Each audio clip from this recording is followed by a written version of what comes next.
Haryana BJP की अहम बैठक है। आज बीजेपी मुख्यालय में यह बैठक होने वाली है। मुख्यमंत्री नायब सिंह सैनी बैठक की अध्यक्षता करने वाले हैं। सुरेंद्र पुनिया, सतीश पुनिया बैठक में मौजूद रहेंगे। संगठन महामंत्री फणींद्र नाथ भी बैठक में शामिल होंगे। ये बड़ी खबर आपको बता रहे हैं। बीजेपी मुख्यालय में अहम बैठक है। मुख्यमंत्री नायब सिंह सैनी बैठक की अध्यक्षता करेंगे और इस बैठक के दौरान महत्वपूर्ण चर्चा होगी। सुरेंद्र पुनिया, सतीश पुनिया बैठक में मौजूद रहने वाले हैं और बैठक में आने वाली दूसरी सूची को लेकर भी महत्वपूर्ण चर्चा हो सकती है, क्योंकि हरियाणा में विधानसभा चुनाव है, तो विधानसभा चुनाव को लेकर भी सरगर्मियां बेहद ज़्यादा तेज है। हरियाणा बीजेपी की अहम बैठक ही है और काफ़ी महत्वपूर्ण मायने इस बैठक के हो जाते हैं। हरियाणा विधानसभा चुनाव को लेकर अगर बात करें तो बैठकों का दौर लगातार जारी है। रोजाना बैठक पर बैठक हो रही है, रणनीति इख्तियार यहाँ पर की जा रही है। पहली सूची भारतीय जनता पार्टी जारी कर चुकी है और अब दूसरी सूची के लिए कश्मकश शुरू हो चुकी है। सुरेंद्र पुनिया, सतीश पुनिया इस बैठक में मौजूद रहेंगे, तो बीजेपी में ये आज अहम मंथन देखने को मिलेगा। संगठन महामंत्री फणींद्र नाथ भी इस बैठक में शामिल होंगे। अध्यक्षता करते नजर आएंगे मुख्यमंत्री नायब सिंह सैनी।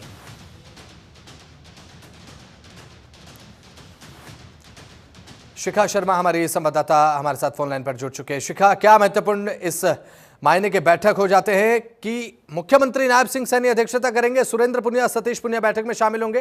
क्या महत्वपूर्ण मायने इस बैठक के? देखिए, जिस तरह से हम सब जानते हैं कि पहली लिस्ट जारी हो चुकी है, ऐसे में कहीं ना कहीं अब 12 तारीख को नामांकन जो है वो खत्म हो जाएंगे। उसके बाद लगातार रैलियों का दौर जो है वो हरियाणा में शुरू हो जाएगा। हर केंद्रीय मंत्री जो है वो इस रैली में आएंगे। जो स्टार प्रचारक हैं, चाहे वो यूपी के सीएम हो, वो इस रैली में शामिल होंगे। तो कहीं ना कहीं किस तरह से एक लिस्ट जो तैयारी करनी है, किस तरह से रैलियों का दौर रहेगा, उसको लेकर भी इस बैठक में बातचीत जो है वो की जाएगी। साथ ही साथ पहली लिस्ट आने के बाद काफी लोग जो है, चाहे वो विधायक हो या वर्कर्स कार्यकर्ता हो, वो उस लिस्ट से नाराज भी दिख रहे हैं। तो किस तरह से उनकी नाराजगी दूर की जाए, उसको लेकर भी चर्चा जो है वो इस बैठक में की जा रही है। और क्या एक रणनीति जो बनानी है आने वाले विधानसभा चुनाव को लेकर, इन सारे अहम मुद्दों को लेकर चर्चा जो है वो इस बैठक में होने वाली है। बिल्कुल।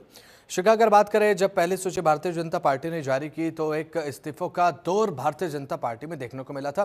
कई बड़े बड़े नेता भारतीय जनता पार्टी के बीजेपी से दूर होते दिखाई दिए। अब ऐसे में दूसरी लिस्ट जब सामने आएगी, कई नेता ऐसे भी होंगे शिखा जो वेट कर रहे हैं दूसरी लिस्ट का कि हमारा नाम उसमें शामिल किया जाता है नहीं। और भारतीय जनता पार्टी ने देख लिया है कि पहली लिस्ट जारी होने के बाद किस तरीके से इस्तीफे का दौर देखने को मिला। मुख्यमंत्री नायब सिंह सैनी और कर्णदेव कंबोज के बीच में एक वार्ता एक डेढ़ घंटे की देखने को मिली, हालांकि मना नहीं पाए। तो चांस लेना नहीं चाहती है भारतीय जनता पार्टी। काफी मंथन की जरूरत है दूसरी लिस्ट तैयार करने के लिए। शिखा, पहली लिस्ट थी, दूसरी लिस्ट में, और ये भी नहीं कि लिस्ट बहुत बड़ी होने वाली है, सिर्फ कुछ ही नाम है, यानी सिर्फ 23 नाम जो है वो रहते हैं। बाकी लिस्ट तो आ चुकी है। उन 23 नामों में किसका नाम होगा, किसका नाम नहीं होगा, ये बहुत बड़ी बात है, क्योंकि ऐसे बहुत जगहों पे पेज जो है वो फंसने पड़े, जिनको उम्मीद नहीं कर सकता। जो प्रदेश अध्यक्ष है, उनके सिर्फ एक टिकट पे अभी नाम ऐलान हुआ है, बाकी 3 टिकटों पर अभी नाम ऐलान जो है वो नहीं हुआ है।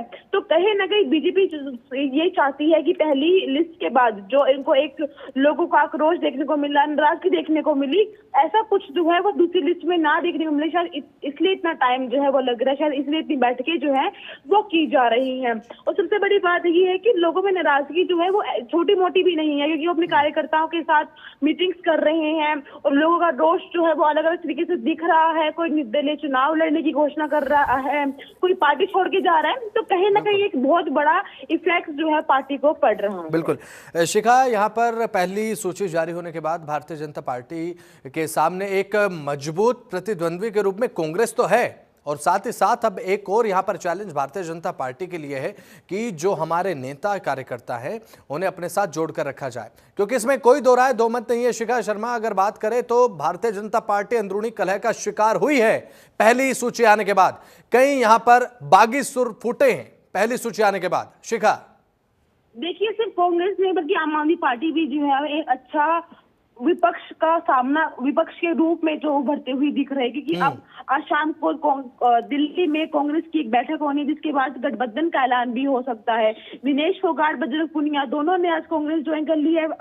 विनेश फोगाट जो है वो चुनाव लड़ सकती है, यानी कहीं ना कहीं कांग्रेस जो है वो इस तरह की रणनीति तैयार कर रही है कि वो हर जगह से बीजेपी को जो है वो फंसा पाए। पर ये कहना गलत नहीं होगा कि जब कांग्रेस की लिस्ट आएगी, जैसा कुछ हमें भाजपा को देखने को मिला, वैसा कुछ हमें हरियाणा में कांग्रेस में भी देखने को मिलेगा। कांग्रेस के लोग भी नाराज होंगे, हो सकता है वो भी इस्तीफा दे, पार्टी छोड़े, निर्दलीय चुनाव की घोषणा करे। पर भाजपा इस चीज का हर्जाना जो है वो लोकसभा चुनाव के समय ही भुगत चुकी है। आपसी कला ने ही उन्हें लोकसभा चुनाव में हरवाया था, और अगर यही आपसी कला दोबारा चलती रही तो कहीं ना कहीं खामियाजा जो है विधानसभा चुनाव में काफी गहरा भुगतना पड़ेगा। और इसके लिए पार्टी तैयार नहीं है। जिस तरह के वादे वो कर रही है, एक बार फिर से तीसरी बार बीजेपी की सरकार, बहुमत से हम सरकार बनाएंगे, तो कहीं ना कहीं ये वादे बहुत बड़े हैं। और ऐसा ही वादा इन्होंने लोकसभा चुनाव के समय भी किया था, जब वो नहीं हुआ था तो एक शर्मिंदगी जो है वो कहीं ना कहीं ने फेस करनी पड़ी थी। बिल्कुल। शिखा, बात एंटी इनकम्बेंसी को लेकर जब होती है तो हरियाणा में लोकसभा चुनाव के जब नतीजे आए 5-5 पर वो मुकाबला छूटा था। 5 कांग्रेस ने जीती, 5 भारतीय जनता पार्टी ने। उसके बाद एक एंटी इनकम्बेंसी का फैक्टर कांग्रेस ने बढ़ा चढ़ा के एक नैरेटिव सेट करने का प्रयास भी किया है जनता के बीच में कि बीजेपी के अंदर अब एक एंटी इनकम्बेंसी का फैक्टर देखने को मिल रहा है, और ये दिखाई भी दिया है जमीनी स्तर पर शिखा, क्योंकि पहली सूची आने के बाद देखिए आपके कई बड़े नेता, एक रणजीत चौटाला जो जेल मंत्री थे आपके कैबिनेट में, उन्होंने 2 दिन पहले अपनी प्रतिबद्धता जताई थी भारतीय जनता पार्टी को लेकर, लेकिन जैसे ही पहली सूची आई अकेले रानिया से विधानसभा चुनाव लड़ने का उन्होंने ऐलान कर दिया। कर्णदेव कंबोज इंद्री हलके से टिकट चाहते थे, उनको टिकट आपने नहीं दिया। अब एक उनका भी एक रोष झेलना पड़ेगा भारतीय जनता पार्टी को। यह सब एंटी इनकम्बेंसी का फैक्टर ही तो है जो भारतीय जनता पार्टी आज के समय में झेल रही है। बस अब कांग्रेस ने ये चीज नहीं दिखाई थी। कहीं ना कहीं जब लोकसभा चुनाव की रिजल्ट आए थे उसके बाद खुद जो प्रदेश अध्यक्ष हैं इस समय मोहन लाल ब्रोली, वो उस समय सोनीपत से विधायक भी थे, प्रत्याशी भी थे। उन्होंने खुद ये कहा था कि अगर मैं हारा हूं तो वो हमारे मतभेदों, मतलब पार्टी के अंदर जो मतभेद चल रहा है, मेरे लोगों ने ही मुझे खुद हरवाया। यानी पार्टी के लोग खुद ये बात बोल रहे हैं कि पार्टी के लोग ही मुझे हरवा रहे हैं। तो कहीं ना कहीं पार्टी जो है वो इस बात से बहुत अच्छे से वाकिफ हो चुकी है कि अब मतभेद जो है पार्टी के अंदर लोग जो है वो आपसी घाव दे रहे हैं, पीछे से चूरा भोगना कह लो या कुछ भी कह लो, वो सारे काम जो है वो इस पार्टी में चल रहे हैं। शायद पार्टी ने इस समय या तो बहुत सोच समझ के पार्टी ने ये सोचा है कि लोगों को नाराज होना है या होने दो, हम उसके साथ जाएंगे जिसका तो वोटर्स है। कई बार क्योंकि लोग पार्टी ये भी सोच लेती है कि नहीं यार ये काफी साथ से हमारे साथ है, हम इन्हें धोखा नहीं दे सकते। बिल्कुल शिखा, सोनीपत का जिक्र आपने किया, सोनीपत का जिक्र अगर कर ले तो निखिल मदान कांग्रेस से मेयर बने, उसके बाद अब देखिए भारतीय जनता पार्टी में शामिल हुए, बीजेपी ने विधानसभा चुनाव को लेकर टिकट भी दे दिया। और यही भारतीय जनता पार्टी के जो नेता है वो कह रहे हैं कि जब बाहरी लोगों का इतना स्वागत हो रहा है तो अपने लोगों का एक विरोध आप कैसे झेल पाएंगे आने वाले विधानसभा चुनाव में। देखिए इसके पीछे कारण ये भी है कि जब पहले कविता जैन को मौके दिए गए थे तो वो जो रिजल्ट आना चाहिए था वो रिजल्ट निकलकर, मतलब ये हो सकता है कि पार्टी ने ये सोचा हो कि जब मौके उनको दिए गए थे, जिस तरह का रिजल्ट पार्टी चाह रही थी, उस रिजल्ट जो है वो नहीं ला पाए थे। रिपोर्ट कार्ड की बात करें तो उनके रिपोर्ट कार्ड भी हो सकता है उनका रिपोर्ट कार्ड जो है वो अच्छा ना आया हो, जो सर्वे किए गए हैं उनमें वो उन पे ना खरी उतरी, और उसके बाद ही शायद पार्टी ने इतना डिसीजन जो है वो लिया गया है। और पार्टी सिर्फ ये नहीं देखती, पार्टी बहुत सी चीजों को लेकर नोटिस करती है, कौन किस तरह के काम कर रहा है। हो सकता है शायद कुछ ना कुछ तो ऐसा नोटिस किया होगा पार्टी ने, जो इतना बड़ा मौका जो है उठाया। पर कहीं ना कहीं पार्टी ने भी 2 दिन का टाइम जो है वो दिया था उन लोगों को कि अब 8 तारीख को कविता जैनौरी ने एक बैठक बुलाई है सोनीपत में, उसके बाद अपना फैसला करेंगे कि पार्टी में बने रहेंगे या नहीं बने रहेंगे। पर कहीं ना कहीं जब इतना बड़ा नुकसान हो रहा है उसके बाद भी पार्टी मेक श्योर कर रही है कि हम हर सीट पे जीतेंगे भी, अपनी सरकार भी बनाएंगे, तो कहीं ना कहीं पार्टी पूरी तरह से श्योर है अपने कैंडिडेट्स को लेकर और अपने कार्यकर्ताओं को लेकर, अपने वोटर्स को लेकर। अब उनका ये विश्वास कितना सही साबित होता है वो तो 8 अक्टूबर को ही पता लगेगा। बिल्कुल शिखा, और ये दूसरी सूची को लेकर चिंतन मनन भारतीय जनता पार्टी के खेमे में देखने को लगातार मिल रहा है, और अब भारतीय जनता पार्टी को ओवर फोकस्ड होकर ये दूसरी सूची तैयार करनी पड़ेगी, क्योंकि दूसरी सूची पर कई नेताओं की निगाहें हैं कि नाम आएगा या नहीं। कई नेता तो ऐसे देखने को मिले शिखा कि उन्होंने दूसरी सूची का इंतजार ही नहीं किया और भारतीय जनता पार्टी का साथ छोड़ दिया। बहुत बहुत शुक्रिया शिखा शर्मा, जुड़े आप, महत्वपूर्ण जानकारी आपने साझा की। तो चलिए इसी के साथ बढ़ते हैं खबरों में आगे। जियो वेलनेस प्राकृतिक आयुर्वेदिक केंद्र और जियो डायग्नोस्टिक का दिव्य लोकार्पण समारोह कुरुक्षेत्र के गीता ज्ञान संस्थान में आयोजित किया गया। यह कार्यक्रम गीता मनीषी स्वामी ज्ञानानंद महाराज के सानिध्य में किया गया है। कार्यक्रम में योग ऋषि रामदेव, हरियाणा के मुख्यमंत्री नायब सिंह सैनी, RSS के सरकार्यवाह दत्तात्रेय होस बोले और कुरुक्षेत्र के सांसद नवीन जिंदल ने मुख्य रूप से इसमें शिरकत की है। इस दौरान मुख्यमंत्री नायब सिंह सैनी ने कहा कि गीता मनीषी स्वामी ज्ञानानंद महाराज जी के द्वारा गीता का प्रचार प्रसार लगातार किया जा रहा है और देश ही नहीं विदेशों में भी गीता के श्लोक आज के समय में गूंज रहे हैं। उन्होंने कहा कि पिछले 10 सालों से कुरुक्षेत्र की धरती पर अंतर्राष्ट्रीय गीता जयंती महोत्सव बड़े धूमधाम से मनाया जाता है।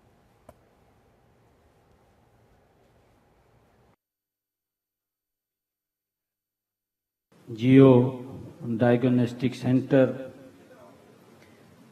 के लोकार्पण के अवसर के ऊपर आज हमारे बीच में राष्ट्रीय स्वयंसेवक संघ के माननीय सरकार्यवाह माननीय दत्तात्रेय होसबोले जी, गीता मनीषी स्वामी ज्ञानानंद जी महाराज, जिनके तत्वाधान में आज ये गीता ज्ञान संस्थानम ऊंचाइयों को छू रहा है। हमारे बीच में आज हम सब का ये परम सौभाग्य है। योग ऋषि स्वामी श्री रामदेव जी महाराज, आज उनका भी हम सबको सानिध्य मिलेगा। हमारे बीच में हमारे चिन्मय पांडे जी जो गायत्री परिवार से हैं। हैप्पीनेस की बात कर रहे हैं, हम पीछे खड़े हैं भाई, हमारे तो गणा कौन हंसना जाना है। तो एक बार जोर से हाँ आनंद से हंस लो। अरे हरियाणा वालों तो कोई हंसी का मौका ना मिले तो खोद मार के ही हंस ले, इसमें क्या रॉकेट साइंस है। हाँ घोड़े तो मुंह बंद करके बैठे रहे, पता नहीं मुंह में की दबा रखा है। तो खैर आप लोग एक बार पहले तो कुछ लोग ऐसे ताली बजाते हुए भी यू डर रहे कि कहीं हाथ टूट न जाए। जोर से ताली बजाओ, बढ़िया घणो बढ़िया कार्यक्रम है। जोर को आज एलोपैथिक और आयुर्वेद को क्या हो गया, संगम हो गया। दत्ता जी हंस रहे कि ये बाबा जी बोल के रहे। वंदे भारत मातरम, वंदे गुरु परंपराम, वंदे महापुरुष ते चरणारविंदम, गीता अमृत तुहे नमः। आज 5 सितंबर है। तारीख के अनुसार आज शिक्षक दिवस है। अपने पूज्य गुरुदेव को और देश की समस्त संत ऊर्जा को, जो पूज्य संत यहाँ उपस्थित हैं, यह देश में कहीं भी प्रकट रूप में, या अभी हम 2 दिन पूर्व बद्रीनाथ थे, कुछ संत आए जो 12 महीने वहाँ साधना में रहते हैं, सर्दी गर्मी में। ऐसे जो भी पूज्य संत जहाँ जहाँ विराजित हैं, आज सबके प्रति हृदय से वंदन करते हुए, सभी आचार्य गणों को नमन करते हुए, वंदन करते हुए, आज के दिन गीता ज्ञान संस्थान में एक नया अध्याय प्रारंभ हुआ है। तो हरियाणा में विधानसभा चुनाव की तैयारियों के बीच अब हरियाणा में सियासी पारा भी चढ़ा हुआ है। पिछले दिनों पहलवान विनेश फोगाट और बजरंग पुनिया ने कांग्रेस नेता राहुल गांधी से मुलाकात की थी और अब विनेश फोगाट और बजरंग पुनिया की कांग्रेस में ज्वाइनिंग को लेकर अनिल विज ने बड़ा बयान दे दिया है। अनिल विज ने कहा कि लोकतंत्र है, जिसका जहां मन करे वो कहीं भी जा सकता है। तो वहीं अब हरियाणा में कांग्रेस की लिस्ट को लेकर भी आपसे गुटबाजी पर भी अनिल विज ने तंज कस दिया है। कहा, अच्छी बात है, हम तो अपनी तैयारी कर रहे हैं और आगे बढ़ रहे हैं। नहीं, अभी उनके पास कैंडिडेट ही पूरे नहीं किए और राहुल गांधी जी इसीलिए दूसरी पार्टियों से अपील कर रहे हैं कि भाई हमें कुछ बंदे दे दो ताकि हमारे 90 पूरे हो जाएं। तो अभी वो दूसरी पार्टियां सोच रही हैं कि हम दें ना दें। हाँ नहीं, अच्छी बात है, वो आपस में ही लड़ रहे हैं, हम तो अपना काम कर रहे हैं और तीसरी बार सरकार बनाने के लिए हमने उम्मीदवार खड़े किए हैं और डंके की चोट पर हम तीसरी बार प्रदेश में भारतीय जनता पार्टी की सरकार बनाएंगे।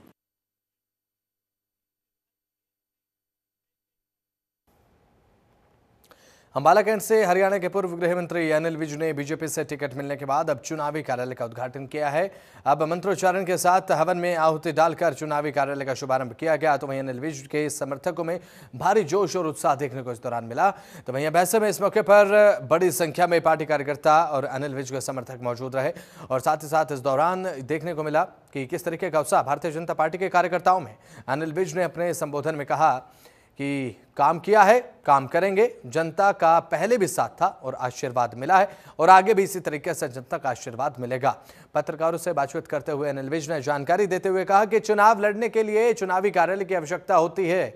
हमारा बीजेपी कार्यालय छोटा है, इसलिए कार्यालय का उद्घाटन किया गया है।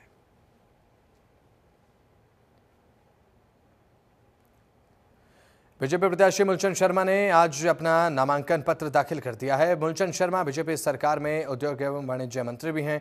पार्टी ने उन्हें बल्लभगढ़ से लगातार तीसरी बार प्रत्याशी बनाया है। इस दौरान उनके साथ केंद्रीय राज्य मंत्री कृष्णलाल गुर्जर भी मौजूद रहे। बीजेपी नेता संदीप जोशी, जिला अध्यक्ष राजकुमार बोहरा उनके साथ मौजूद दिखाई दिए। तो मैं इस मौके पर केंद्रीय राज्य मंत्री कृष्णलाल गुर्जर से जब बातचीत की गई और पूछा गया कि टिकट बंटवारे के बाद बीजेपी में घमासान मचा हुआ है, तो बीजेपी के कार्यकर्ता और नेता पार्टी को छोड़कर जा रहे हैं। इस पर उन्होंने कहा कि बीजेपी की टिकट पाने वाले कार्यकर्ता और नेताओं की संख्या ज्यादा है, सभी को टिकट नहीं दिया जा सकता। जीतने वाले उम्मीदवार को ही पार्टी अपना टिकट देने का फैसला कर चुकी है।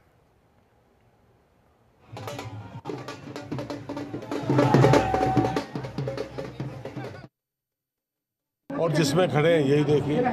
तो मैं कहता हूँ कि गांव को गति देने का काम करेंगे, जो बल्लड़ के विकास में गति देनी है उसको पूरा करने का काम। मंत्री जी, देखा गया है कि लगातार हमने लोकसभा में देखा काफी भारी मतों से जो है लोकसभा प्रत्याशी को जिताने का बल्लभगढ़ से काम किया गया। तो क्या लगता है विधानसभा में किस तरीके का मामला है? विधानसभा चुनाव होता है, चुनाव छोटा हो बड़ा हो, चुनाव को चुनाव के तरीके से लड़ना चाहिए। चुनाव लड़ने के जनता जनार्दन वोट देती है और जो आम व्यक्ति है, गरीब व्यक्ति है, वो वोट देता है, वही तय करता है जो हमारा लक्ष्य है पार्टी का, उस चुनाव को हम लड़ेंगे। मंत्री जी, कितने आश्वस्त हैं अपनी जीत के प्रति आप?